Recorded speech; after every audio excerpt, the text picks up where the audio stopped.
المهدي تربية معاكل يوقت معد.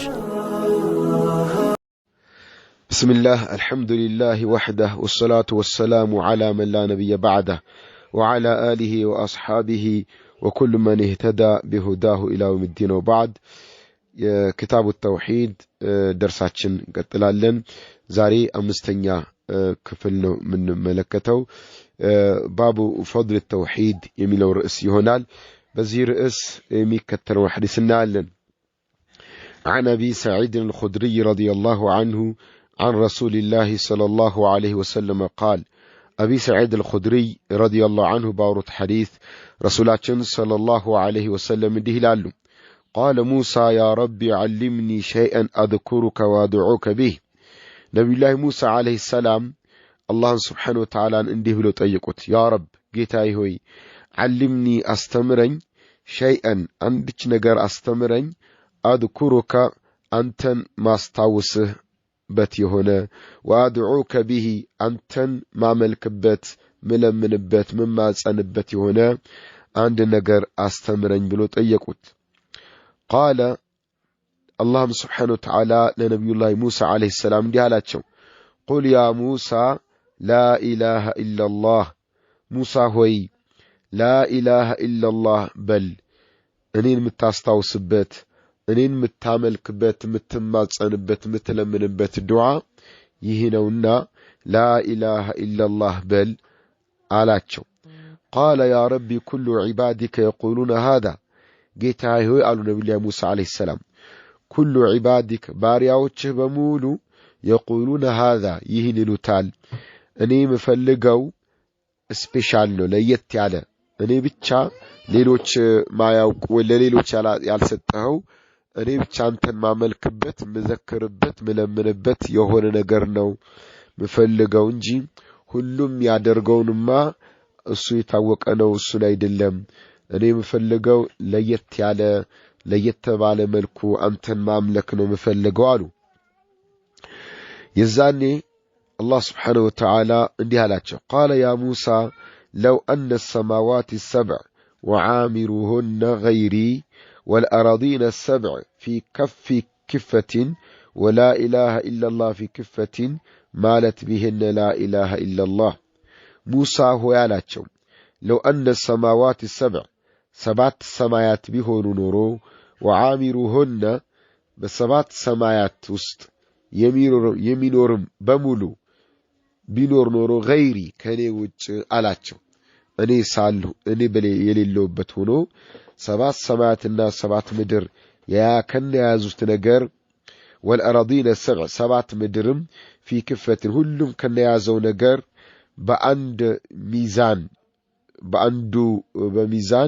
በአንዱ ሳህን ወይ በአንዱ ጫፍ ቢሆን ولا إله إلا الله في كفة لا إله إلا الله ደግሞ በሌላኛው መመዘኛው ጎን ቢሆን ማለት ቢህነ لا إله إلا الله لا إله إلا الله ትመዝን ነበር ወይም ታሸንፉ ያንን በሙሉ ታሸንፈው ነበር አለ አላህ ብለው ይነግሩናል ነብያችን ሰለላሁ ዐለይሂ ወሰለም رواه ابن حبان والحاكم وصححه.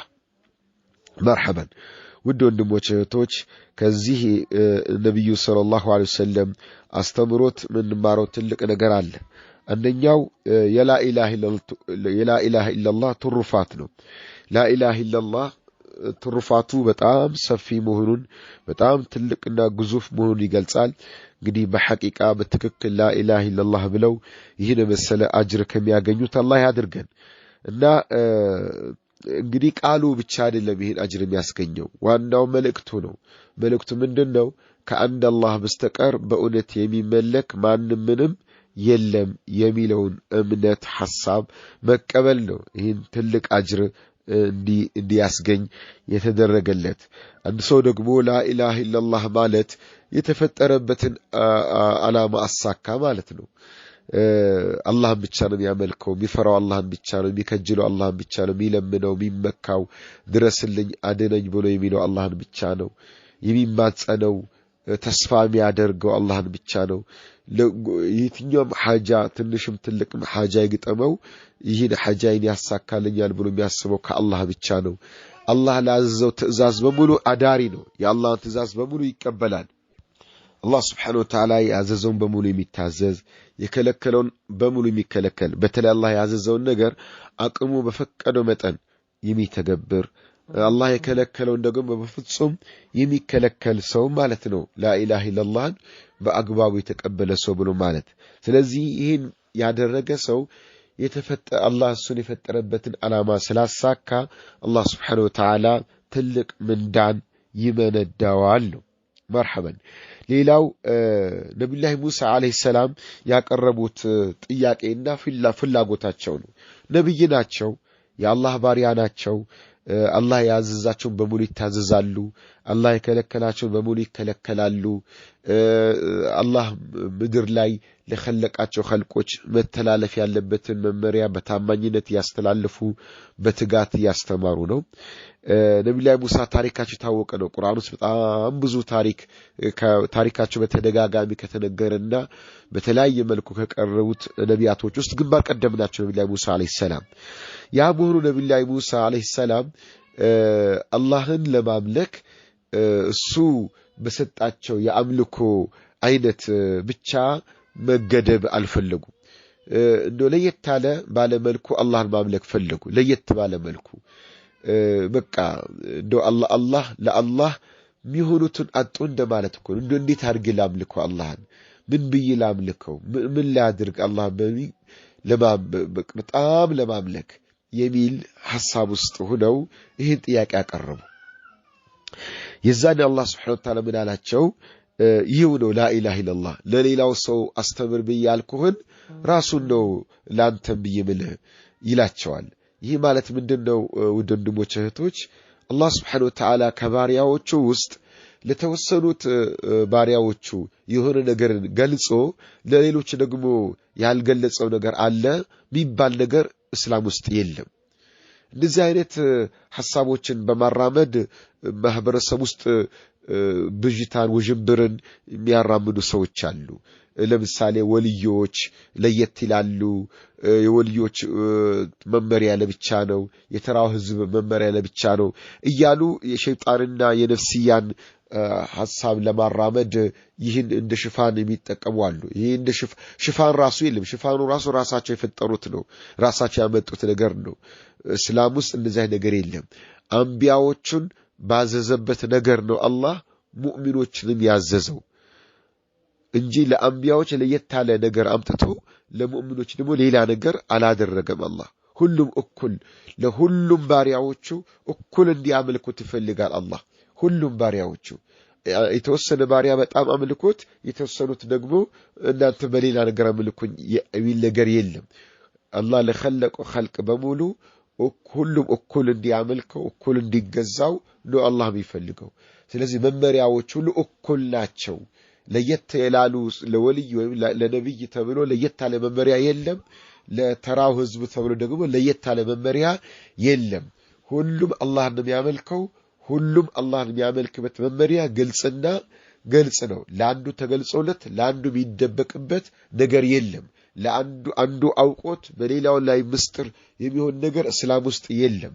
ስለዚህ እያንዳንዱ ዓሊም ዳዒ በቁርአንና በነብዩ ሱና ያለውን አስተምሮት በሙሉ ለመላው ህዝብ የመግለጽና የማስተማር ግዴታ አለበት። ይሄ ለነከሌ ብቻ ነው፣ ይሄ ለነከሌ ብቻ ነው የሚባል ነገር የለም። ባይሆን ምናልባት የሰዎችን የእውቀት ደረጃቸውን በሚመጥን መልኩ ማስተማር ሊሆን ይችላል። ግን ሁሉም ሰው ሊያውቀው የሚገባ ነገር ማወቅ በቁርአን በሐዲስ የመጣ ነገር በሙሉ ሁሉም ሰው እንዲያውቀው እንዲማረው የመጣ ስለሆነ ሁሉንም የማስተማር የማሳወቅ ግዴታ፣ ሁሉም ሰው ደግሞ በሰማና ባወቀው ነገር ለከሌ ብቻ ነው የከሌ ብቻ ነው ሳይል ሁሉም እኔንም ይመለከተኛል ብሎ ሁሉንም የዒባዳ ዘርፍ አቅሙ በፈቀደው መጠን ሊተገብር ይገባል የሚለውን እንማራለን።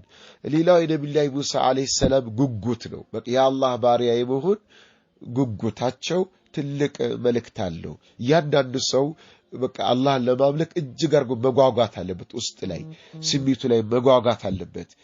ሰዎች አላህ ዘንድ የሚበላለጡት በሚተገብሩት የዒባዳ አይነት ብቻ አይደለም ማለት ሁሉም ሰው ሰላት ሊሰግድ ይችላል ለምሳሌ ግን ሰጋጆች ሁሉ አላህ ዘንድ ደረጃቸው እኩል ነው ማለት አይደለም ውስጣቸው ላይ ባለው ፍቅር ባለው ጉጉት ውስጣቸው ላይ ባለው የአላህ ፍርሃት ውስጣቸው ላይ ባለው የአላህ ፍቅር መሐባ ደረጃቸው ይለያያል ይሄ ነው ሰዎች አንዱ ካንዱ የሚያለያየው ሰዎች አላህ ዘንድ የሚለያዩት ቀልባቸው ውስጥ ላይ ባለው ጉዳይ ነገር ነው እንጂ በአካል በአይን በሚታዩ ዒባዳ ላይ ብዙ ሰዎች እኩልና ተመሳሳይ ሊሆኑ ይችላሉ የቀልብ ጉዳይ ግን አንዱ ካንዱ ይበልጣልና ነብዩ ሙሳ አለይሂ ሰላም ቀልባቸው ላይ የነበረው አላህን ለማምለክ ያላቸው ፍቅር ያላቸው ጉጉት ከፍተኛ ደረጃ እንዲያገኙ የሚያስደርግ ነው ስለዚህ ሁላችንም ዒባዳን ስናደርግ ዋናው ቀልባችን በፍቅር በፍርሃት በተስፋ በመሐባ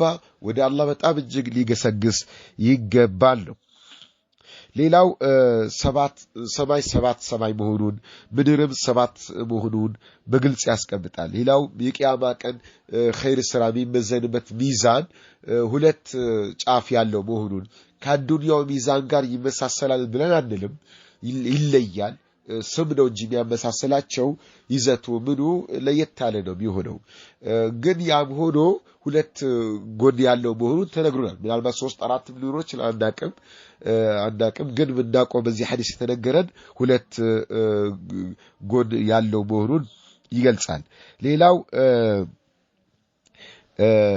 الله سبحانه وتعالى نبياتنا صلى الله عليه وسلم بزي حديث እንደገለጸው وعامرون غيري ከኔ ውጭ ብሎ الله سبحانه وتعالى ከኔ ውጭ ያለ ዓለም ላይ ያለ በሙሉ በአንድ ሚዛን ቢሆኑና ከኔ ውጭ አለ ከኔ ውጭ ሲል الله سبحانه وتعالى እሱ በቁርአኑ ራሱ እንደገለጸልን الرحمن على العرش استوى الله كعرش በላይ ነው ብሎ እንደነገረን الله سبحانه وتعالى كعرش በላይ ነው በዛቱ በአካሉ ማለት ነው ግን እንዴት ነው በአካርሽ በላይ የሆነው የሚለው ጉዳይ አልተነገረንም ስላልተነገረን ባልተነገረን ነገር እንደዚህ ነው እንደዛ ብሎ መናገርም አንችልም እንደዚህ አይደለም አንልም እንደዚህ ነው ብለንም አንልም የተነገረንን ብቻ ነው ምንቀበለው ነው مرحبا قطعي حديث هلال وللترمذي وحسنه عن أنس رضي الله عنه سمعت رسول الله صلى الله عليه وسلم يقول قال الله تعالى أنس بن مالك رضي الله عنه رسولات صلى الله عليه وسلم إنه بلو سيلو سمتشالو يبلو هلال بيامن إنه قال الله تعالى حديث القدسي الله سبحانه وتعالى إنه بلو علالو يا ابن آدم أنت يا آدم لجهوي أنت يا آدم لجهوي لو أتيتني بقراب الأرض خطايا لو أتيتني بتمتع أنيقا بقراب الأرض مدرني ممولا خطايا وانجل فالسماء نيزن بتمتع ثم لقيتني لا تشرك بي شيئا إن كله تفاتت افتا كزان كنيقا بتقناج قن كنيقا ستقناج بني لا منم ساتاقر شيئا كنت أتاهل نقر شرك بيبال نقر ساينو ربه إني قابت متى لأتيتك بقرابها مغفرة ريم مدرن يمين مولا يهون مهرة يجيه متى لهن إلى الله سبحانه وتعالى ودون نموشيتوش يي حديث بتام تلك حديثنا عندي توحيد الترفات قلسان كشرك نسعى يهون سو الله ما بتشينة يعمل كسو وانجلوا بمولو يمارال بكا مدرن يمين مولا وانجل بنوربت ياولو وانجل يسر زلتان سبحان الله በጣም የትልቅ ትሩፋት ነው እንደዚህ አይነት አጅር የሚያስገኝ የትኛውም የዒባዳ ዘርፍ የለም ሙሉ ወንጀል የሚያስምር ምድርን የሚሞላ ወንጀል የሚያስምር የዒባዳ ዘርፍ የለም ተውሂድ ነው አላህን በብቸኝነት ማምለክ በአላህ ላይ አለማጋራት ነው አላህ Subhanahu Wa Ta'ala የመጀመሪያ ያዘው ትእዛዝ ቢኖር አላህን በብቸኝነት ማምለክ ነው እንዲሁም አላህ የከለከለው የመጀመሪያ ወንጀል ቢኖር በአላህ ላይ ማጋራት በአላህ ላይ ማሻረክን የከለከለው ስለዚህ አላህ ከሁሉም ወንጀል አላህ ይጠብቀን አንዱን ዒባዳ ይዞ በወንጀል ከመዘፈቅ አላህ ይጠብቀን ግን የተውሂድ ትሩፋት ይህን ይመስላል ስለዚህ ሽርክን በጣም መፍራት አለብን ሰው ይወላችሁ ከአባታችን አደም ጊዜ ጀምሮ እስከ ነብዩላህ ኑህ አለይሂ ሰላም ድረስ ብዙ ወንጀሎች ሰርተዋል የሰው ህይወት ሰው መግደል ወንጀል አለ ሚዛን የማጉደል ወንጀል አለ የማጭበርበር የሕስድ አለ ብዙ ወንጀሎች ተከስተዋል በማህበራዊ ህይወት ዙሪያ በኢኮኖሚ ዙሪያ ላይ ያሉ ወንጀሎች ጥፋቶች ተፈጽመዋል ግን አላህ ነብይ ረሱል አላከም ያን ወንጀል ተውብሎ የሚያስተምር በነቢያቶች ላይ ተቃቃው ግን ሽርክ የተፈጸመ ጊዜ አላህ ረሱል ላከ ከባድ ወንጀል ማለት ነው ስለዚህ ባካችሁ ሽርክ ላይ በፍጹም ልንሳነፍ አይገባም እንደ ቀላል ልንመለከተው አይገባም እንደ ሐሳብ እንኳን ልንፈራው ይገባል ሽርክ ላይ እኔ ወድቅ ያለው አልወደኩም የሚለው ነገር ብቻ ሳይሆን እንደው ያ ረቢ ሽርክ ውስጥ እንዳታስገኘኝ ሽርክ የሚባል ነገር ንጋት ታምጣብኛል በጣም ለራሳችን ልንሰጋው ለቤተሰቦቻችን ልንፈራው ለአገራችን ለወገን ለሁሉም ልንፈራው የሚገባ ይሁን ከባድ ወንጀል ነው የሽርክ ወንጀል አኺራ ብቻ አይደለም ያበላሸው ዱንያን ያበላሻል የአላህን ቁጣ ያመጣል ሱብሃንአላህ አላህን ከሚያስቆጡ ወንጀሎች ሁሉ እጅግ አርጎ አላህን የሚያስቆጣ ወንጀል ቢኖር ሽርክ የሽርክ ወንጀል በላ ሙሲባ ዱንያ ላይ ያመጣል ከባድ ወንጀል ነውና ስለዚህ ባካችሁ በማህበራዊ ህይወት ላይ ያለን ስድብን የሰው ሐቅን የሰው ክብር መንካትን የምንጠላውን ያህል ከዛ የበለጠ ነው ሽርክን መጥላትና መጠንቀቅ ያለብን የግል ክብራችን እንዳይነካበን ምን ፈልጉ ያንዳንዱ ሰው ሀብቱ እንዲነካበት አይፈልግም ክብሩ እንዲነካበት አይፈልግም ዝናው እንዲነካበት አይፈልግም እኛ ይሄን ካልፈለግን እንዴት ለአላህ አላህ እንዴት ይፈልጋል ብለን እናስባለን አላህ ክብሩ እንዲነካ አይፈልግም የአላህ Subhanahu Wa Ta'ala መብቱ እንዲነካ አይፈልግም የአላህ ትልቁ መብት የአላህ ትልቁ ክብር በብቸኝነት መመለኩ ነውና አላህ Subhanahu Wa Ta'ala በብቸኝነት አምልከን አላህ በብቸኝነት ያመልኩ ሰዎች የሚጎናጸፉትን ማዕረግ ክብር ከሚጎናጸፉት አላህ ያድርገን ወሰለላሁ ወሰለም على نبينا محمد وعلى اله وصحبه والسلام عليكم ورحمه الله وبركاته አልመህዲ ተርቢያ ማዕከል የእውቀት ማዕድ